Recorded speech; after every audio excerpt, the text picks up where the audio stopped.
Fairview's coffee has mysteriously gone missing. Mayhem ensues when strange, coffee-craving zombies plague the city. Detective Mickey Potatoes, an overworked public servant, uncovers why ordinary citizens are losing their minds and how to stop the coffee apocalypse. But it involves the mafia. And when you're dealing with mafia crime families, nothing is ever easy. The mafia controls everything in the city, including the police, including him. If he breaks the mafia, they will break him. So, the city is without coffee. The city is burning before his very eyes, but he's powerless. Detective Potatoes has the power to stop the coffee apocalypse, but if he does, he could lose everything.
The Immortal Mask, a 1970s superhero crime noir adventure that follows a retired soldier who is given a covenant interview with a death row inmate. What he learns from the interview thrusts him into Atlanta's shadowy underworld. He'll have to utilize his military training to survive from being hunted for the information that could topple the most powerful ruling class in the city. This is not a pre-order or a crowdfunding campaign. Get your books now at Nunneley.com.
Entertainment Group presents the Madness Comic Network, with original programming and additional comic-related content.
Seconds to curtain, folks.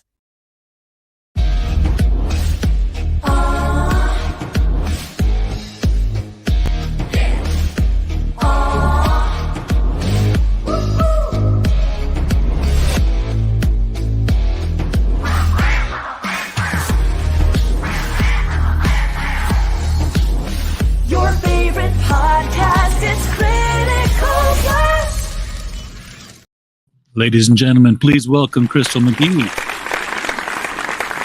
Hi guys. Crystal, it's good to see you again. It's I'll be honest, I thought you disappeared for a long time. No, I'm still around, just a lurker. Hard at work for sure. Well, that's the thing, stay out of the drama, produce product, and show back up when you've got product, right? Exactly. Well, let's hope that works a second time here, because I know a lot of people were excited the first time around when you did the Good Night. It was 2018? It was 2019. And then COVID kind of it's been quite the past couple of years, because once we got out of In Demand and closed the campaign, we had a ton of COVID related issues. We dropped printers, just a lot of behind the scenes stuff. And then after that, it was just us building up issues. So we have 4 issues drawn, one campaign out, and then this latest one. So yeah, we've been busy. All right. Well, we've got people here excited to see you. Pops has got the link in the chat here, and folks, if you're on YouTube, the link is right below the video. You can click it at any time. Go to Indiegogo, throw money at this project. If you're watching this on some non-YouTube forum, the link is right there. I'm leaving it up so you can pause, you can type, do it in another tab. Don't leave the show, so that you can hear what Crystal's got to say. Right? Okay, got it. Good. DJD Show is here. He said to hit that like button. Hit the like button. That's for me, but hit the share button so that your friends know that Crystal's on. We want them to come in and see it. I know I don't ask for mine. I've got enough subscribers. I don't care. But I want to get the word out on the people who are here. Hail to you, Kevin, out there in Monsterland, Ireland. Hey. It is good to see Crystal again. I absolutely agree. And Mike Walters is here. He'd like to share to like and share the live stream. Haven't had that much beer yet. And drop him in to say hi. And we'll remind you that at the top of the hour, when we're done here, jump over to the mic stand for everything in niche news over at Mike Walters' channel. And on Fridays, of course, when he does the comic book historic retrospective, where I sometimes join in and we read the Golden Age greats out loud, doing voices and sound amazing. It's just fun. It's like radio all over again. So Crystal, you're gonna have to recap me a little bit here. I mean, you pretty much told the whole story there in a 2-minute video, but I'm gonna pretend you didn't. and No catch me back up on the good night here. I remember Teddy Bear. I remember Reincarnated Knight and a bad guy going after a child. Yes. So we have one of our main protagonists, Sir Alexander. He's a knight of King Arthur's Round Table. In our lore, he's kind of taking over the Green Knights, kind of like objectives role-wise, so like acquiring the Grail, some stuff like that. Okay. But he basically got betrayed by his best friend, which is super sucky, and he got pushed into the present day after getting turned into a teddy bear. And he now has a new master, which is young Jack, and he has to protect him from the evil Queen Belladonna.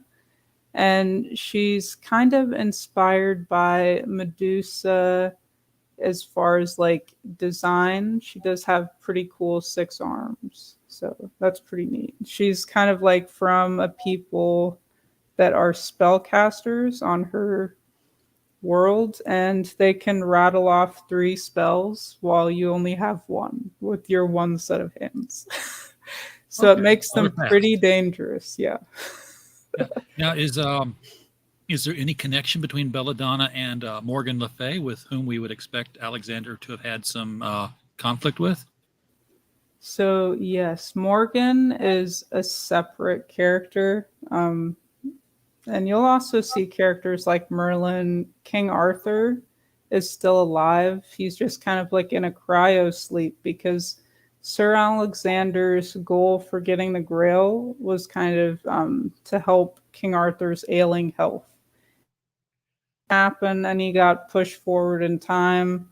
Merlin basically puts him into like a spell-induced sleep just to keep him alive. So you'll see some usual suspects from Arthurian lore pop up, as well as you might notice the new campaign is titled The Good Night, Paradise Lost. So if you guys know of the book, John Milton, you're going to see some, biblical characters pop up as well.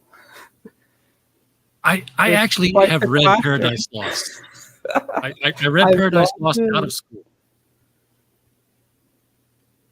And that means I made myself do it for my own purposes. And one of the things that struck me, other than the fact that I was unable to get iambic pentameter out of my head for a week and a half,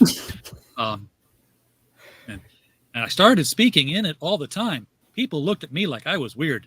I bet. But it was the technology, because Milton's not a contemporary writer. And when there was a war in heaven, it wasn't just, angels with flaming swords. He brought out cannons. He brought out howitzers. He brought out bombs. And I'm like, yeah, this is, why wouldn't they? It's an eternal place. They've got the technology of all time. They've got the good stuff. Yeah. Yeah, they've got the good stuff. And of course, it's just better to reign in hell than to rule in heaven, or rule in hell than to serve in heaven. I screwed it up already. No worries. The mind is its own place, and of itself can make a heaven out of hell, a hell of heaven. Yeah, I used to love that stuff. I never read Paradise Regained. I'm like, no, stop right here. Sequels are bad, even if they're Milton. Yes, Michael, it is definitely Milton. And my copy is an antique. It's one of those leather bound over cardboard things. Dude, with the that's gold the bins. only way. That's the only way. So, speaking of the campaign, here it is. And You brought up the Grail a couple of times now, and the plot is him protecting the child against Belladonna, young Jack. But is this secondarily a Grail quest? So the Grail quest is kind of, I'm trying to figure out how to say this. It's a reoccurring plot. You're going to see it come up quite a few times. So there's a reason for it, as far as like the biblical characters that we'll be bringing in as well. That may or may not be tied into some Grail, reclaiming as well. And I mean, the character that's Sir Alexander's best friend, King Mikkel, he's kind of like Danish royalty, and he wanted to acquire the Grail for immortality purposes. And it's not a spoiler because we show in the first issue he's still alive in present day. Okay. So that he's doing pretty well on the immortality thing without the Grail. Yeah, so he's doing good. He's doing good. But as far as the campaign, you will notice that there are 4 days left. It'd be super cool to get it funded in 4 days, but if not, I will be extending it for another 30 as well. So no worries. So this is the original 30 days then? Yes. Okay, good. Glad to hear that, because I was like, ooh, this is a nail biter. I know. Yeah. That's like every crowdfunding project. You're just nervous. You're like, oh, I don't know, Chief. So in this universe, what is the Grail? Because we've seen the Cup of a Carpenter in the Indiana Jones. We've seen the bloodline of the Sangreal in the Da Vinci Code. What are you looking at in the Good Knight? So for our purposes, we are going with basically it was in the hands of Jesus Christ himself during their supper with all the disciples. So that's kind of similar to Indiana Jones. That's what we're going for, to kind of tie in those other aspects as well. All right. But of course, that's still going to be a side quest because Alexander's busy. Yeah. How busy is he? The trouble comes to Alexander. So how busy is he really? I mean, is this like an every night Belladonna tries something different and he always thwarts her, or is this sort of one great big battle? This is one great big quest. So basically what's happened in the first issue, I won't go into it too much. You can purchase the first issue digitally on our website, which is mysticalcomics.com. If you want to check it out, you can also get a bundle on this campaign, digital bundle or physical bundle, to kind of catch up. But basically, Jack gets kidnapped by Queen Belladonna at the very start. And Sir Alexander has to team up with some friends and foes to basically go to Belladonna's world and try to retrieve Jack. And you'll find out, we show in the first issue, but Jack's father, the boy that Sir Alexander is entrusted to, his father is half human, half dragon. So he's like a half breed dragon. And once he finds out his son is gone, Sir Alexander's gone, he jumps into action. And he's actually originally from Queen Belladonna's homeworld. And you can actually see what his father looks like if you scroll down a little bit. Okay. Now when you say homeworld, we talking like planet or dimension? We're talking like planet. Okay. So let's see, you might have to go back up one page. Up or probably down. It's always hard on this. Oh, I know. Like up and down. I got this. Okay, so the next page after this one. Here we go. So his dad, this is like a kind of like a little bit of a flashback, or Belladonna's kind of telling some events that happened in the past on her planet. And that's her there. And the guy with the outspread wings is Jack's father, Eric. And so him and Queen Belladonna had a type of arrangement going on. And he obviously is left and he's on Earth now. So you'll kind of find out what happened with that. So Belladonna is out for revenge. And she's looking to settle the score. The who is your creative team on this? Are you writer and artist? So I am the creator-writer of The Good Night. My artist is Francisco Narde. He's doing the interior. He starts out on canvas, and then he will use charcoals, acrylics, stuff like that. Watercolors, just kind of like a boiling pot of a little bit of everything. Now, the colors that the colors that he did on because everything that's a flashback for the most part, and not just a retelling, is in full color. So that's kind of how we're going with that. And his colors here are digital, but all of the black, white, grayscale that's going on with the interiors, that is all on canvas or enhanced as far as Photoshop after the fact. It's a unique approach that the past is in color and the present is bleak. The past is very bright. Vivid. Yeah. Yep. So he's like, the past is where we want to go. Yeah, when things were nice and chill. Yeah.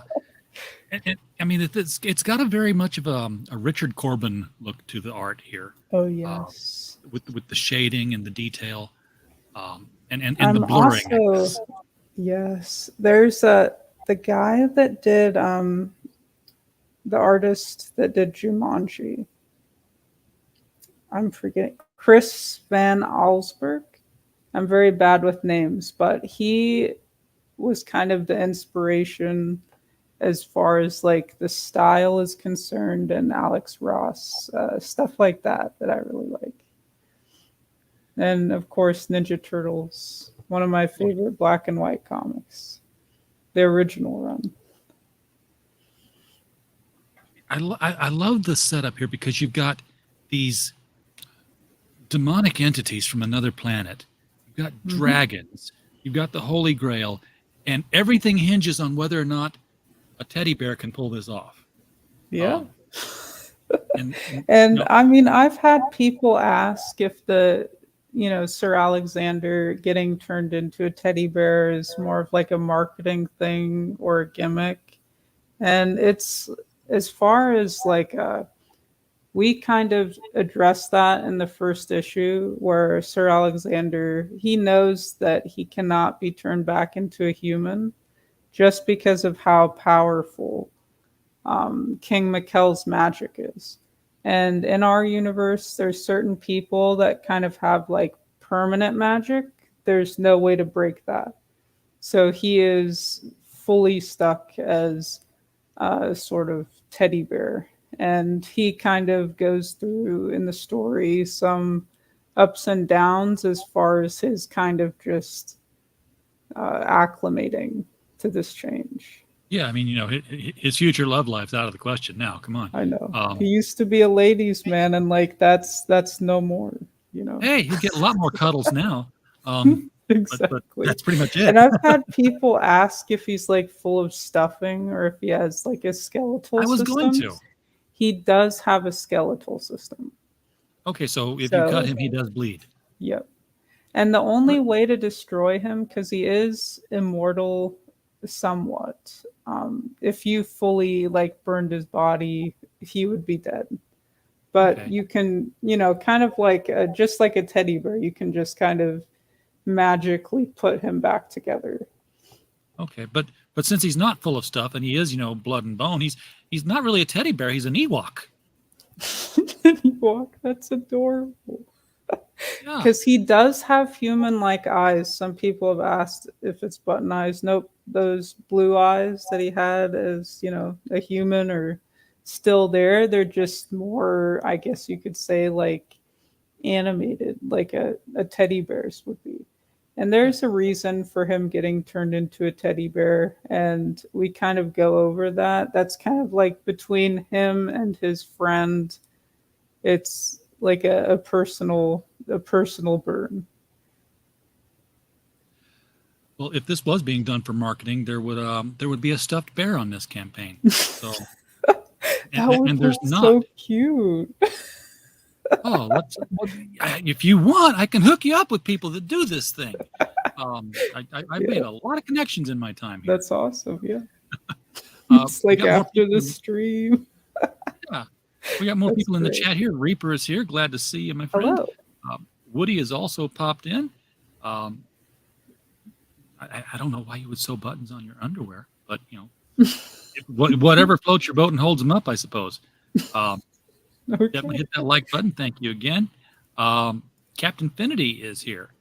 Validity of flashbacks is key. I completely agree with that. They had to be flashback for a reason. I don't disagree with, but I understand the reasoning of people like George Lucas who say no flashbacks because it takes you back and there's like little suspense because you already know the character is going to be fine because they're in the future. But sometimes if they're done well, they can be done right. Very if true. They're done right, they're done well. Yes, he is almost Pooh-like. Pooh is now public domain, so let's go with that. Put a shirt on this boy and let's run. Sure. That's great. So I'm looking for amazing. I see the word main cover, and then I see okay, so it's just the one cover so far. Yeah. I'm not a big fan of like variant covers, stuff like that. So basically the thought process is we had multiple covers for the first issue. For the rest of the series, for the most part, unless it's an issue where there's like something big going down, and by big I mean like big plot wise, you're not going to see any more variant covers unless it's like a Kickstarter exclusive cover or something like that. You wouldn't see any additional ones. Sure. No art prints or things like that, but there will be some stretch goals coming up here in a minute. I'm stopping because I see edits by Bonnie McGhee. So you're working with a sister-in-law? With my mom. Your mother? Great. Yeah. My mom does this for companies full time. That's her job. So she's here lending her wonderful services, getting paid, obviously. She's not going to take it easy on you just because you're family, right? Nope. But you shouldn't, because I feel like that just kind of, I don't know. It's hard to explain. I feel like no matter family, friends, whatever, should be getting paid. Unless neither of you are getting paid and you're just starting out, that's a little bit different. But you hope to get paid. Yeah. But another good thing to bring up, because a couple people ask, who is the comic for? If you like comics similar to Conan the Barbarian, Heavy Metal Magazine, stuff like that, this is the book for you. I would say if it had like a film type rating, it would be rated R at points. We do, in the first issue, we had some giants, woodland giants. One of them got beheaded in that. We had a couple other creatures, goblin types getting cut up and stuff like that. The nastier, the better is how I like to go about that. But in this issue particularly, unlike the first issue, there is a double-page spread that has some fantasy creatures and there's some nymphs, and it is an explicit page. It's nothing that you wouldn't see at an art museum. It's done tastefully. Yeah. So there's really no way to get around that. It is tasteful. story purposes as far as showing this village's way of life and whatnot. So that is there. But other than that, you're not really going to see explicit pages really pop up like that. It's really nothing you wouldn't see in an R-rated movie. Super quick. So just 2 pages. Don't let the teddy bear fool you, folks, into think this is like, hey, this is great for my 8-year-old. No, like Sir Alexander is like I like to say like a little Rey Mysterio. He's just like he's jumping around the ring. He's he does have a sword. He's slicing and dicing. He's he's going ham out there. So is he at all cuddly around young Jack? Or is he acting against type the whole time? I mean, if you see a teddy bear, you think one thing, but he cuts somebody's head off, you think another. So with Jack, him and Jack are very close. It's like a master-student type relationship that they have going on. And Sir Alexander is very on it as far as the Knight's Code and stuff like that. So he is very caring. But he is tough and, he's ready to throw down, essentially. So they have a very cool relationship that way. Now, I know Jack is the master, but when you bring up a relationship of master-student, I would expect that Alexander would play the role of the master, with Jack being the student because of experience. So as far as how this came about is that Eric basically saved Sir Alexander. And we mentioned this in the first issue. But that basically entrusted Sir Alexander. So he kind of had to do whatever he asked, within reason, people. Just as like a thank you. And Eric basically says, "Can you watch my son?" Because him and Queen Belladonna have beef, so he's always kind of been on the lookout. All right. We do have some stretch goals we're talking about here. We got a ways to go to hit them, folks, so break out the wallets. Spread the word, guys. Yes, spread the word. At 10K, we get a bookmark set, which is, how many pages is this book? So this book is 32. The last one was 64. Yeah, I thought the last one was a big book. Yeah. How which begs the question, how big is the arc in total? So the full series will be 12 issues. Okay. That's a good round number. So for 32 pages, I usually don't need a bookmark. I can find my place easy enough. But if we get it to 20K, I do like postcards. Postcards fit nice in my little 4x6 collage frames that I can hang up and show images of different books that I have funded. So I'd love to at least make it that far. Postcards are fun to send to family too. I go on a vacation, I'm like, here's a postcard. Here's a little alligator. I wondered if people still did that, because I'm like, I've got collectible postcards. I'm like, what am I going to do with them? I could send them. I don't know about everybody, but I know just our family, whenever we go on a vacation, we'll find postcards and then start sending it to family, like on the last day or somewhere like mid-trip. And then it's postmarked from, we went to, Hawaii. Here's some cards, At 25K, we get the stickers, but at 30K, that's what I'm really eyeing. That's that enamel pin. That's a goal we're shooting and we for. have the design for that, and Sir Alexander. It looks so adorable. We're just kind of waiting to show it once it gets closer to that, and if not, it'll appear on the website eventually. So, but you want it here, guys. All right, 50K, we got performance bonuses for Francisco and George and Eric. Which would be nice because they all do great work, and they deserve a little bit more pay if you make more money on it. Exactly. At 100K, screw them. We're going to do something different. at 100K, you're going to get a 24-page ash can. Yes, and the ash can is completely finished. It will center around 2 characters, a brother and a sister, that are within the world of the Good Knight. So that'll be fun. So it's not going to be the same characters, but it's going to be in that world. Yep, you will see some of the characters, just not all of the characters, because this is taking place at a separate time. So, and at 200,000, issues 3 through 12 are taken care of.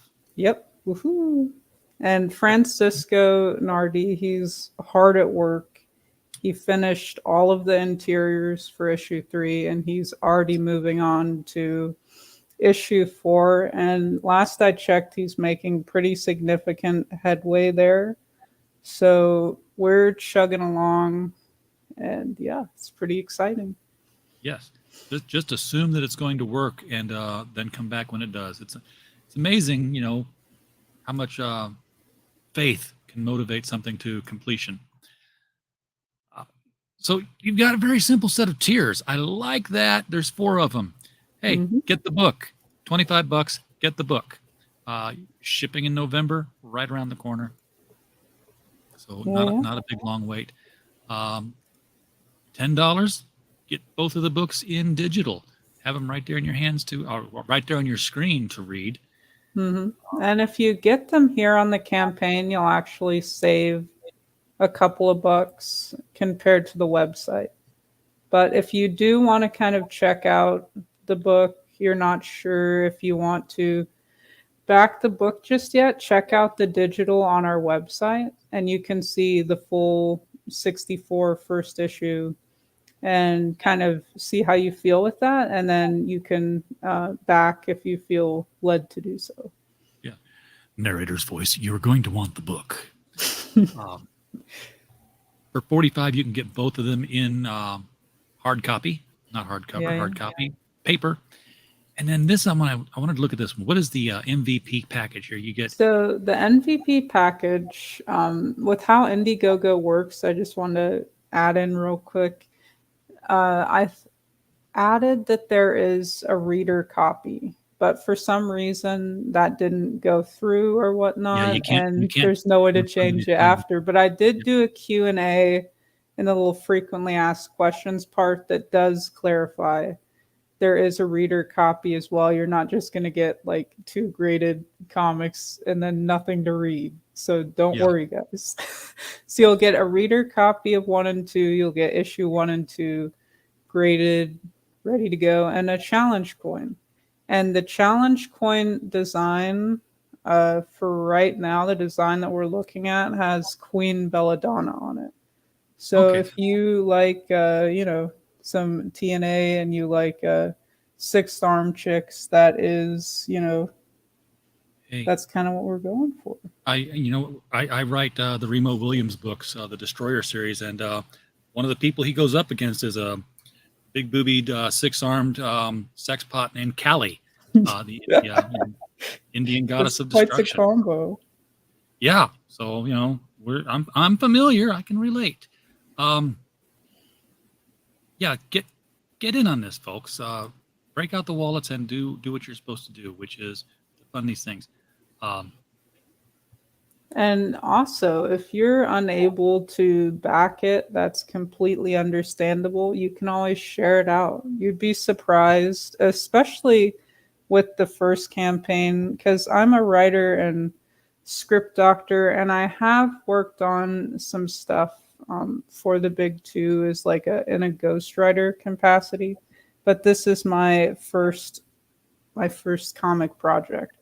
And just starting out, I was like super new and trying to figure everything out. And just people sharing that were super passionate in the project, sharing it to other people, other kind of Comicsgate YouTubers and stuff like that, made a tremendous difference the first go around. And I've had so many people share it out, get me in touch with people on shows and stuff like that. So if you really enjoy it and you're excited about it and you'd like to see more down the line, you can always, respectfully tag people, share it around, and relevant posts. Yes, yes. Get the word out on this. That's what the social network was built for, people. Was for selling comics.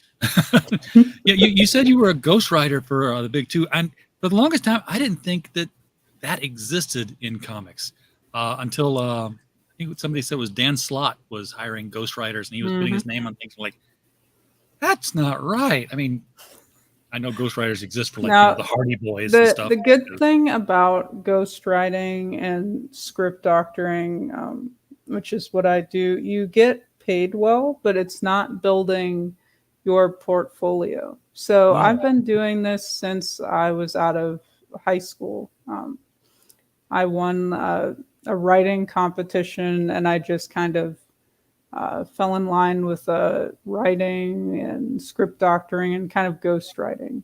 But if you were to put together a resume, you really have nothing to talk about. And I'm kind of at that point where it's kind of like it's time to make my own projects and start building up my own sort of portfolio or catalog of work. Exactly. Yeah, you got to get I guess what do you sign NDAs or something that you can't talk about what you wrote? Oh yeah, okay. Big time. A lot of the Destroyer novels in the 70s were ghostwritten, but Warren Murphy's name was on it. Yeah, you'd be surprised because, like you were saying with Dan Slott, it doesn't happen all too often in comics, but it's more of like I'd say probably around like the early 2000s, where a lot of people were getting like, and especially now, like somebody might have 6 titles that they're working on.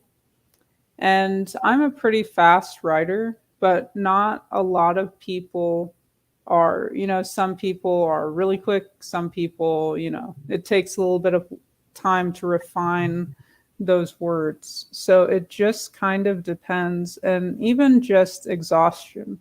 If you're doing 6 comic book titles and you're writing for all of them, and let's say Marvel or DC isn't really giving you anything to work off of, plot-wise, then you have to also come up with some of those ideas. That takes a while to brainstorm where you're going to take these characters and then also write for that.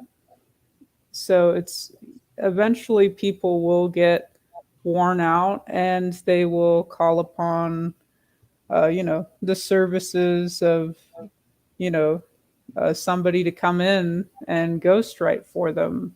Yeah. Just to keep them on track. Because they're just swamped. It happens a lot in novels, big time. Film and television, which television is more of kind of where I gravitate, where a lot of my work is. There's so much TV and movies you wouldn't believe that is, the script doctor contributing to it, or just, a ghostwriter. There's genuinely talented people, but it's just either they're having, let's say, like issues with substance abuse, alcoholism, stuff like that, or they're just swamped. They've taken on way too much and they want to get everything that they can, and now they can't deliver on everything. And that's kind of when you get called in. I just noticed on the description here that this graphic novel is magazine sized. It's bigger than a comic book, folks. Yeah. So if you guys have gotten your hands on any issue of Heavy Metal, it is magazine sized. It definitely lends itself well to the detailed art that Francisco has put forth for this series.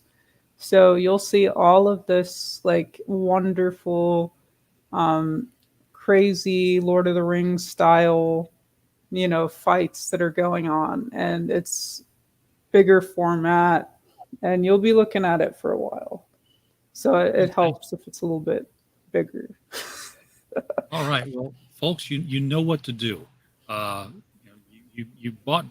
If you're watching this show, you bought things on Indiegogo and Kickstarter and Fund My Comic before. So just log in with your your ID and get in here and do this thing. Now, I just refreshed it to embarrass myself to see that nothing has changed. I would have liked to have seen something happen, but but another 30 days is coming. So we'll cross our fingers on that. Yes, all the best comic books this year are magazine sized.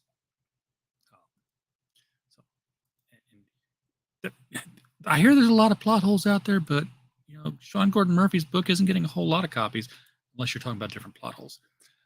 I was trying to make a joke, and it didn't really fly. No, it's too niche of a joke.